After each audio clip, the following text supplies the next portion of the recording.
maintenant on va ouvrir nos Bibles à 1 Thessaloniciens, chapitre 4, pour continuer notre série « Ayez confiance ». Donc, c'est une petite série que nous suivons depuis plusieurs semaines, quelques mois, dans le livre de 1 Thessaloniciens.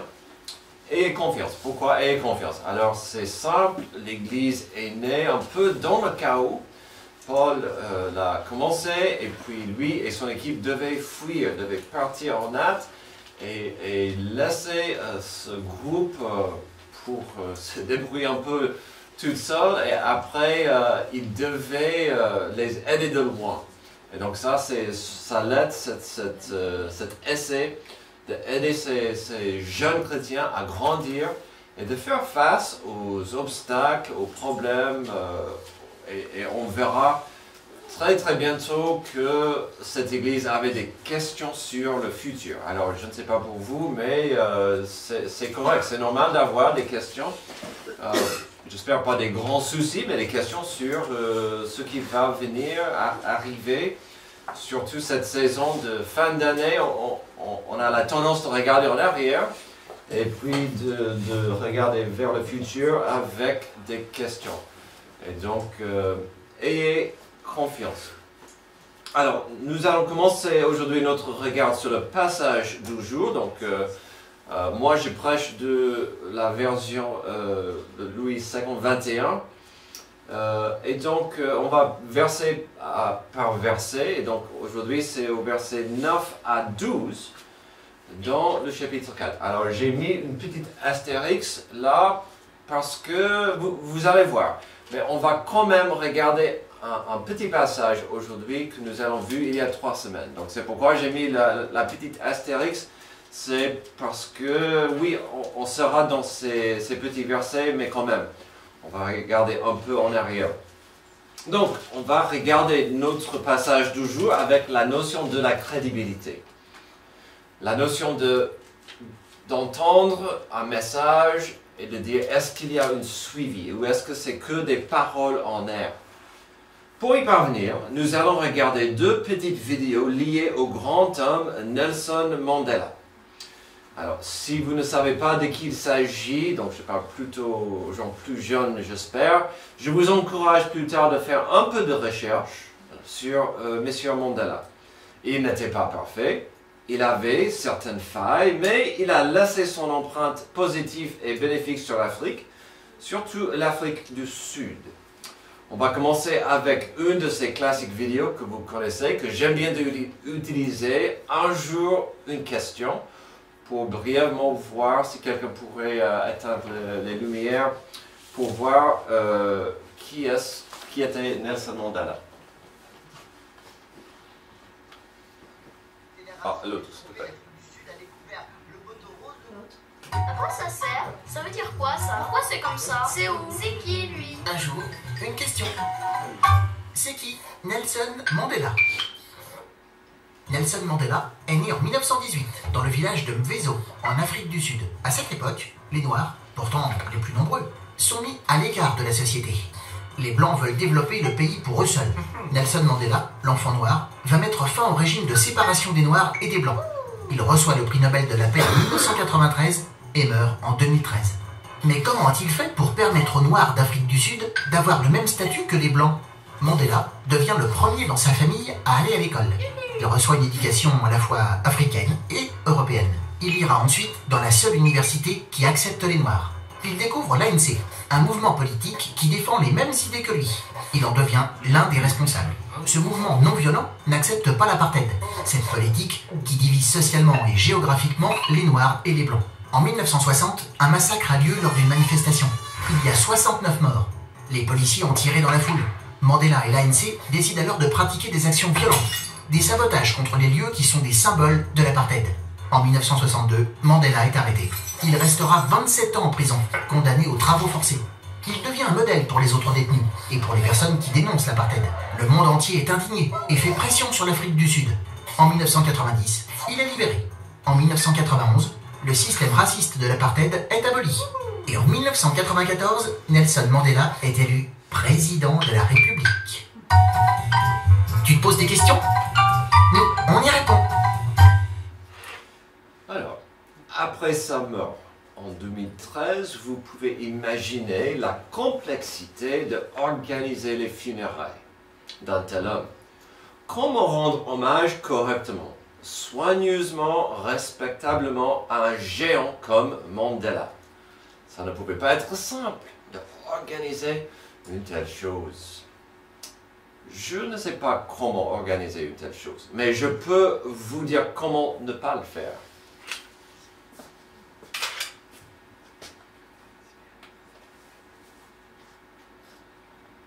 Après que la Fédération des sourds-muets d'Afrique du Sud a découvert le poteau rose, le gouvernement a dit prendre note du problème. Une enquête est en cours, mais pour le moment, aucune conclusion à cause officiellement de l'agenda chargé dû aux cérémonies d'hommage à Nelson Mandela, le gouvernement qui promet des informations ultérieurement. Car ici en Afrique du Sud, beaucoup veulent avoir des réponses, notamment dans la communauté des malentendants, savoir pourquoi, comment cet homme qu'il qualifie d'imposteur a été recruté. Cela pose aussi des problèmes de sécurité. L'homme n'était à quelques mètres seulement des grands de ce monde, notamment Barack Obama. Cet homme a 34 ans, il s'appelle Tamanga Yonkis, et ce n'est pas un inconnu. Il a déjà fait office d'interprète à plusieurs reprises lors de grands événements, notamment le centenaire de l'ANC l'année dernière. Interrogé par la presse, il assure pour sa défense souffrir de schizophrénie, prendre un traitement. Mais voilà, mardi, dans ce stade de Soweto, peut-être à cause de l'intensité du moment, il a eu un épisode, des hallucinations, a entendu des voix. C'est pour cela que ces signes étaient incohérents, incompréhensibles. Il s'excuse donc, mais note tout de même que jusqu'ici, jamais ses capacités n'avaient été remises en cause. Après que la Fédération des sourds-muets d'Afrique du Sud a... Merci. Alors, est-ce qui est là qui se souvient de cet épisode, de ce monsieur, cet interprète? Il y a des gens devant des milliers de gens devant lui et des millions de téléspectateurs. Il a vraiment fait n'importe quoi quand il s'agissait de faire le signe, l'interprétation de ce que tout le monde disait. Et donc il y avait des beaux discours, il y avait des magnifiques témoignages sur la vie de Nelson Mandela, et ce monsieur vraiment a signé n'importe quoi. Et donc ils ont réalisé plus tard qu'il souffrait de la schizophrénie. Donc même si auparavant il a pu vraiment communiquer des beaux messages, ce jour-là c'était vraiment une catastrophe, c'était pas du tout ce qu'on cherchait. L'héritage de Mandela restera solidement enraciné et inspirant pendant des générations. Mais c'est indéniable que le news, le buzz qui sortait des obsèques pendant quelques jours, c'était ce monsieur, ce qu'il a fait. Des mots qui pouvaient décrire ce qu'il a fait incluent frénétique, chaotique, idiotique. Vraiment, c'était n'importe quoi, c'était dommage. Alors pourquoi avons-nous regardé cette histoire d'un homme qui prétendait être un expert? Quelqu'un qui prétendait pouvoir exprimer et communiquer au monde des messages importants. Il y a quelques semaines, à la fin du chapitre 3, nous avons considéré une prière que l'apôtre Paul a donnée à l'église de Thessalonique. La prière était belle, elle était profonde et très riche en bénédictions. La voici.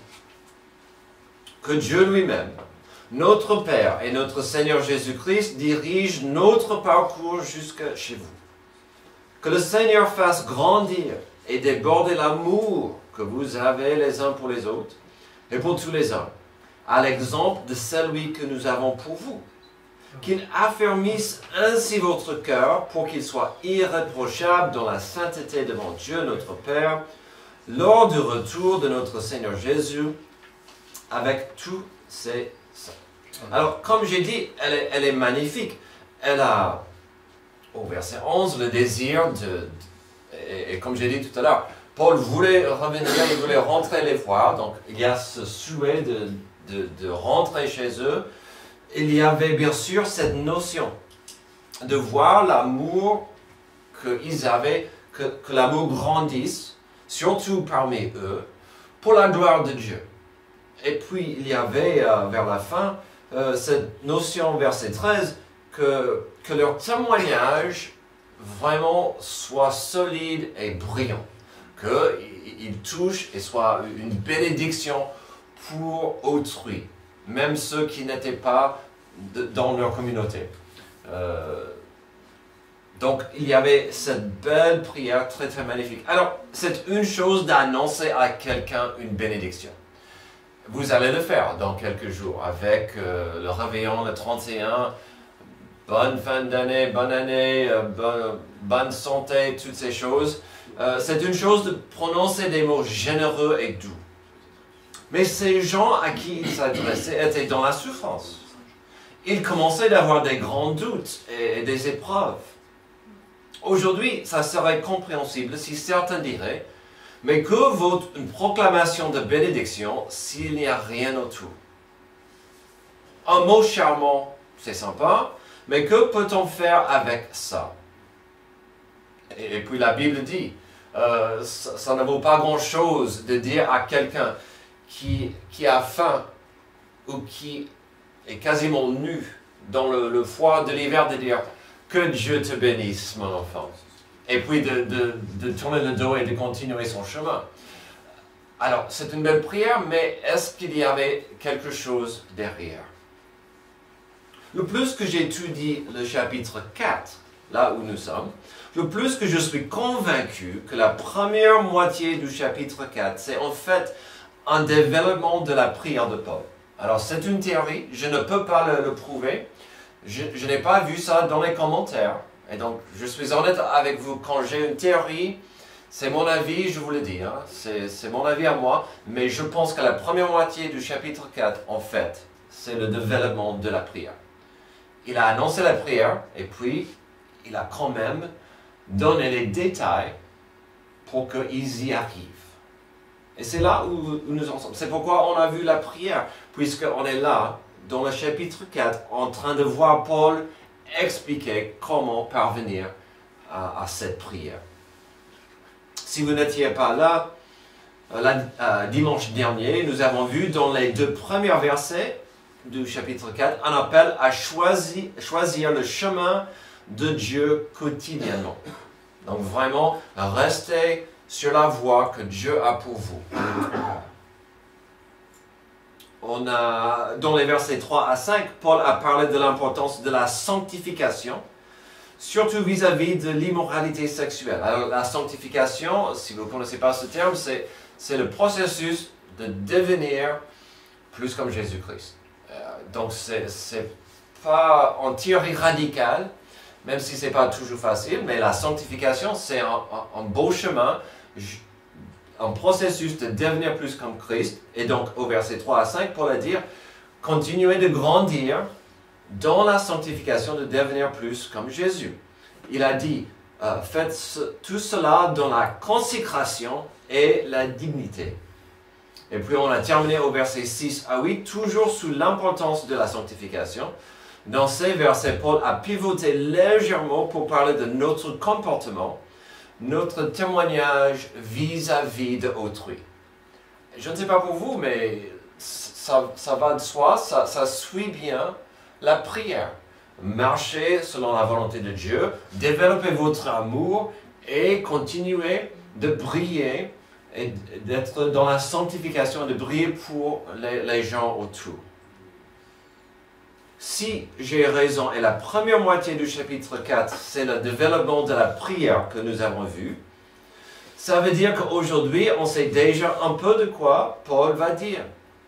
Il doit continuer à développer l'importance de la sanctification dans nos vies, l'importance de notre témoignage vis-à-vis d'autrui, et de développer, travailler notre amour, ce qu'on appelle l'amour au carré, notre amour pour Dieu et notre amour pour notre prochain.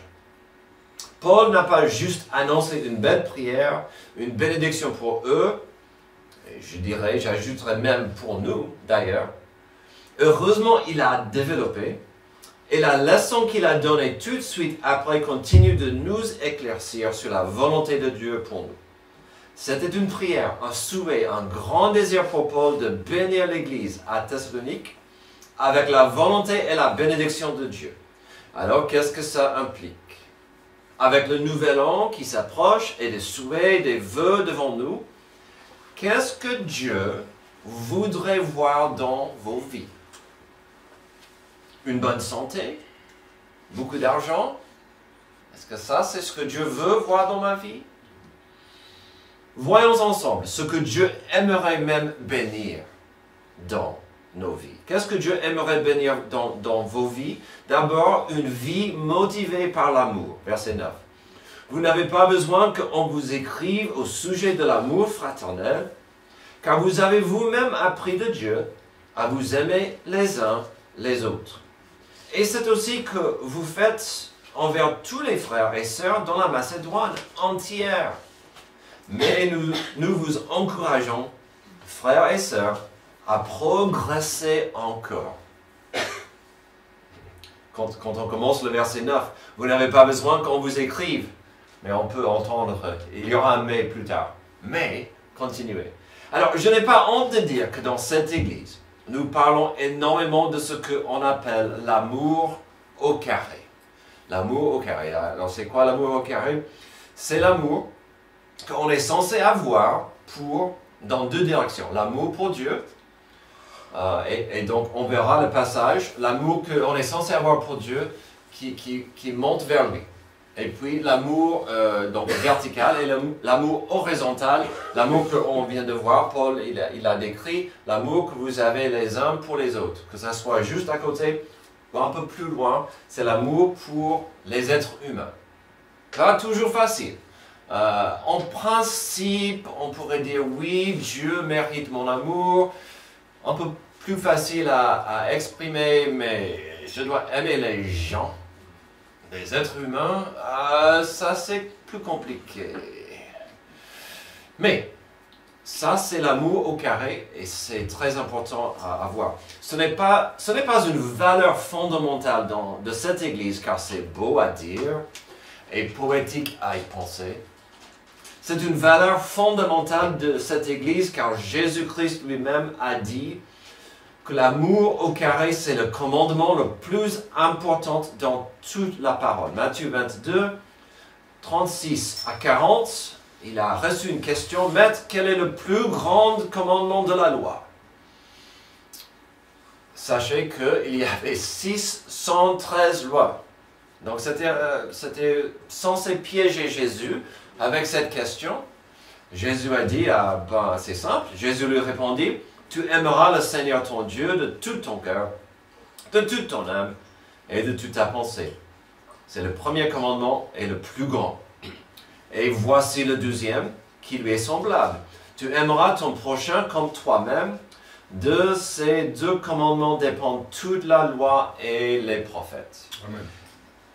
Si vous êtes d'accord avec moi, 613 lois semblent beaucoup. Et puis, l'ironie totale, entre ces 613, il y avait 365 faux pas faire. Une pour chaque jour de l'année. C'est ma blague, mais il y avait beaucoup de lois. Mais Jésus a dit, n'ayez pas peur. Vous pouvez prendre toutes ces lois et les expliquer par l'amour pour Dieu et l'amour pour votre prochain. Ça change. Je vous invite, pas tout de suite, de regarder les 10 commandements. Ils sont divisés. Amour pour Dieu, amour pour son prochain. C'est très simple.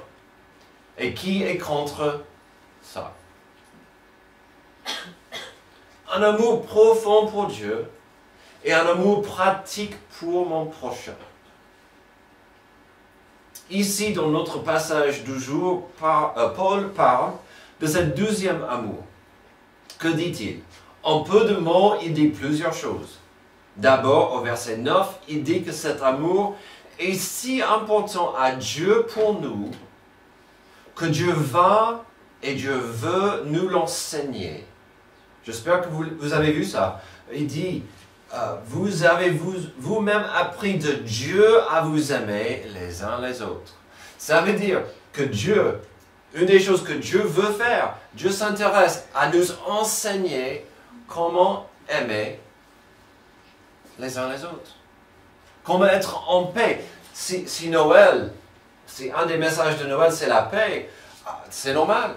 C'est l'amour de Dieu pour nous, l'amour qu'on est censé avoir pour autrui. Et donc il dit, Dieu vous a déjà enseigné l'amour. Et ça, c'est à travers le Saint-Esprit qui est en nous. C'est correct, c'est normal. Quand quelqu'un arrive à accepter la grâce, le salut de Dieu, devient un enfant adoptif de Dieu, il y a cette nouvelle naissance, tout de suite, souvent, cette personne va parler de l'amour qui entre dans leur vie et l'intérêt qu'ils ont de mieux aimer Dieu et du coup aimer son prochain. Il y a moins de rancune, moins d'amertume, moins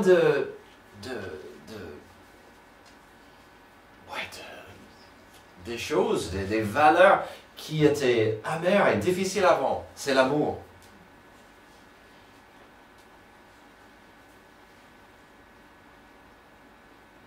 Si demain matin, au moment de votre réveil, vous dites, je me demande quelle est la volonté de Dieu pour moi aujourd'hui. Voici une réponse. Une réponse, c'est d'aimer votre prochain. De mieux aimer votre prochain. Souvent, je dis aux gens, j'ai dit aux couples mariés, qu'on oublie parfois que l'amour pour son prochain commence sous le toit, mon propre toit. Pas toujours facile, mais ça commence chez nous. Alors, est-ce qu'un tel enseignement suffit après une seule leçon? J'aime bien comment il dit, Dieu, vous avez appris de Dieu, verset 9, à vous aimer les uns les autres. Est-ce que c'était une leçon? J'ai des doutes. C'est une leçon à apprendre chaque jour. Chaque jour, Dieu va me pousser à aimer mon prochain. Amen. Ce n'est pas acquis le premier jour, malheureusement. C'est comme le code de la route. Il faut encore et encore et encore apprendre comment aimer. Et donc ça, c'est important à comprendre. Ce n'est pas toujours acquis tout de suite. Il faut toujours apprendre cet amour. Au verset 10, on est rappelé d'une vérité importante sur l'amour fraternel. Et c'est aussi ce que vous faites envers tous les frères et sœurs dans la Macédoine entière. Qu'est-ce qu'il dit? Il dit que, en fait, vous commencez sous le toit, vous commencez chez vous, mais ça inclut vos voisins, vos amis, les gens autour, dans le quartier, dans votre ville, même dans la route, sur la route. Oh, c'est dur d'aimer les gens sur la route, je vous assure. Mais il dit, il faut aimer plus loin que chez vous. L'amour, aimer ton prochain comme soi-même implique parfois un amour pour quelqu'un qui n'est pas juste à côté. Et donc parfois ça veut dire envoyer un mot. Ou comme Roberto a dit tout à l'heure, utiliser l'appui, oui allô, et parler, utiliser les mots pour dire à quelqu'un, je t'aime, je prie pour toi, est-ce que ça va? Comment je peux te bénir, servir? Voilà. Et donc, ça implique d'être plus engagé dans l'amour. Parfois, dans la mission. On peut aimer nos missionnaires et ce qu'ils font ailleurs. Mais l'amour aussi peut être pratiqué plus loin que mon adresse. À la fin du verset se trouve encore une vérité simple mais profonde. Verset 10, à la fin, il dit « Mais nous vous encourageons, frères et sœurs, à progresser encore. » Qu'est-ce qu'on voit ici? À la fin de ce verset se trouve une vérité simple mais profonde. Un tel amour ne doit pas rester statique. J'ai aimé la famille Nkokela la semaine dernière, ça suffit. J'ai aimé Roselyne et Lionel en novembre, je les aime bien aujourd'hui, demain on verra. L'amour ne peut pas rester statique, ça c'est pas l'amour. L'amour c'est un choix d'investir, de vouloir le meilleur pour la personne, pour l'objet. Et il dit, Vous faites bien, vous avez bien appris. Continuez. Grandir dans l'amour. Continuez d'aimer. Une dernière chose sur cet amour. Je vous encourage, lorsque vous lisez dans le Nouveau Testament, après les évangiles, de voir combien de fois des apôtres ont mentionné cet amour. Quand nous avons fait notre série sur 1 Jean, 1 Pierre, et bien sûr, quelques livres dans le Nouveau Testament que Paul a écrit. C'est incroyable combien les apôtres sont revenus à l'amour, surtout pour son prochain. Pierre l'a dit, Jean l'a dit, et surtout Paul il dit souvent. Et que dit, c'est incroyable, quand ils le disent, aimez ton prochain. Ça doit être évident dans vos vies de tous les jours. Souvent il y a la phrase suivante. Et forcez-vous de vivre en paix. Ouf. Ça veut dire que l'amour que je pratique pour mon prochain implique au moins de la paix. J'aurais du mal à être pote avec tout le monde, mais l'amour que je suis censé avoir implique qu'il y ait de la paix entre nous. La paix implique le pardon. La paix implique que je m'intéresse à leur développement en Christ. L'amour implique que je veux voir une progression dans leur vie spirituelle. Et donc, efforcez-vous de vivre en paix. Alors, l'amour, c'est pas facile. Mais je veux bénir une vie motivée par l'amour. Quelque chose qu'on voit très peu aujourd'hui dans notre société. Deuxième chose, Dieu veut bénir une vie menée par la paix. Verset 11, à vous efforcer de vivre en paix. Voilà la phrase. À vous occuper de vos propres affaires et à travailler de vos mains, comme nous vous l'avons recommandé.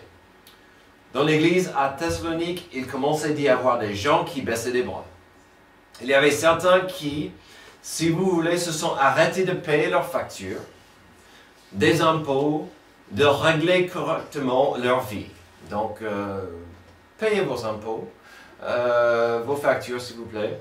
Ne baissez pas les bras dans la vie de tous les jours. Ces gens devenaient irresponsables et voulaient que quelqu'un d'autre prenne soin de eux. C'est clair dans ce passage. Ici, Paul dit que la tranquillité dans une vie est possible, certes, mais ce n'est pas automatique. Le monde ne me doit pas grand-chose. Mais l'univers me doit beaucoup d'argent. L'univers me doit, le monde me doit. Ah bon? Les autorités ne me doivent pas grand-chose. Mon voisin ou même vous, mes frères et mes sœurs, ne sont pas responsables pour gérer ma vie. Il serait une chose de venir à quelqu'un dans l'église pour dire « Je n'aurai pas assez cette semaine pour payer ma facture d'électricité. Pourrais-tu m'aider » Ça serait une chose. Mais ça serait d'autre chose de dire « Vous pouvez payer mes factures, donc je vous invite à prendre soin de moi. » Et moi, je reste devant la télé. Netflix et bonbons.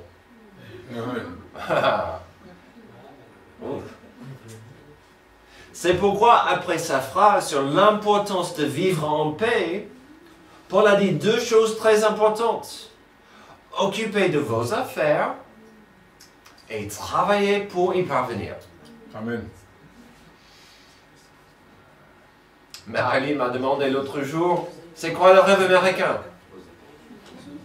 Travaillez pour, occupez de vos affaires, travaillez pour y parvenir. Et bon, c'est important. Parce que quand on prend les choses en main avec la bénédiction, la grâce de Dieu, quand on suit Dieu, sa volonté, mais en même temps, on va être actif et proactif dans notre vie, on ne va pas laisser au hasard des choses. Ah, mais je préfère utiliser cet argent que j'allais payer pour ma facture d'électricité pour gagner la loto et comme ça, je pourrais faire plus. Ça ne fonctionne pas comme ça. La paix viendra plus quand on prend des choses en main avec une responsabilité. Amen. Certes, il est difficile de mener une vie paisible si vous avez des problèmes d'argent. Je comprends. Mais quelque part ici, Paul nous donne une simple leçon, un rappel pratique qu'une vie paisible est bien plus possible si nous agissons comme adultes. Prenez votre vie en main, cherchez la volonté de Dieu, la voie de Dieu, mais vous n'avez pas le droit de faire rien. Encore, on pourrait revenir à nos témoignages, comme on l'a vu dans la prière. Quand des gens du monde nous regardent, est-ce qu'ils voient une personne plutôt paisible, malgré les circonstances, ou quelqu'un qui papillonne ou même rebondit d'une crise à l'autre?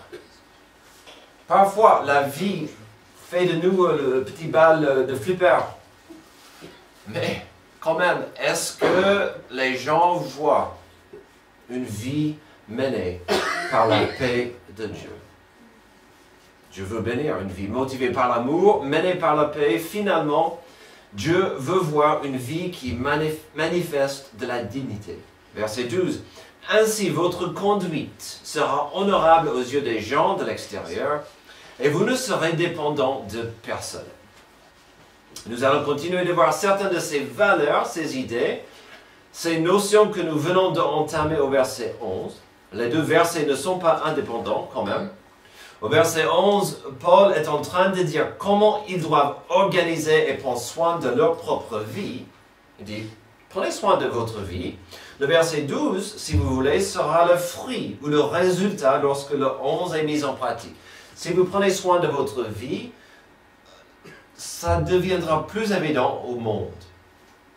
Puis maintenant, au verset 12, on peut constater que ce que ça veut dire pour autrui dans le monde autour.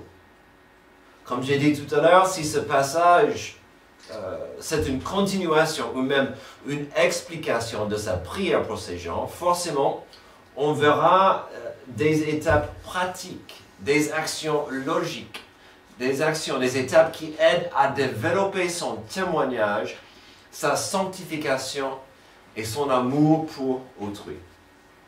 Au verset 12, Paul ne nous demande pas d'être des moines, heureusement. Il ne nous demande pas de ne pas danser ou de ne pas rire. Alors, je ne suis pas permis à danser, ça c'est clair, ou vous allez rire. Mais on n'est pas des moines, on peut s'amuser. On peut être joyeux. On peut crier fort quand le moment est propice. Heureusement, on a le droit de s'amuser de temps en temps. En même temps, la parole nous exhorte de vivre des vies honorables et exemplaires. Est-ce que ça c'est trop de demander? En principe, pas du tout. Doit-on avoir beaucoup d'argent afin que quelqu'un dise de lui qu'il est honorable, généreux, solide et responsable? Quand je regardais ce passage, je me posais la question, est-ce que si quelqu'un est honorable, généreux, solide et responsable, pourrais-je avoir un bon témoignage et ne pas avoir beaucoup d'argent? J'espère que oui, parce que souvent je n'ai pas beaucoup d'argent. Mais j'aimerais bien être quelqu'un d'honorable, généreux, solide, responsable, quelqu'un qui brille pour Dieu dans un monde obscur. Et donc ici, on voit le développement finalement de la prière. Il dit, s'il vous plaît, dans ce monde, brillez pour autrui. Que le monde voit une différence en vous. Que votre témoignage dit que vous êtes quelqu'un qui suit Dieu, qui veut plaire à Dieu, quelqu'un responsable. Alors, il est une chose pour quelqu'un comme un politicien, par exemple, d'annoncer aux gens des discours beaux et promettants.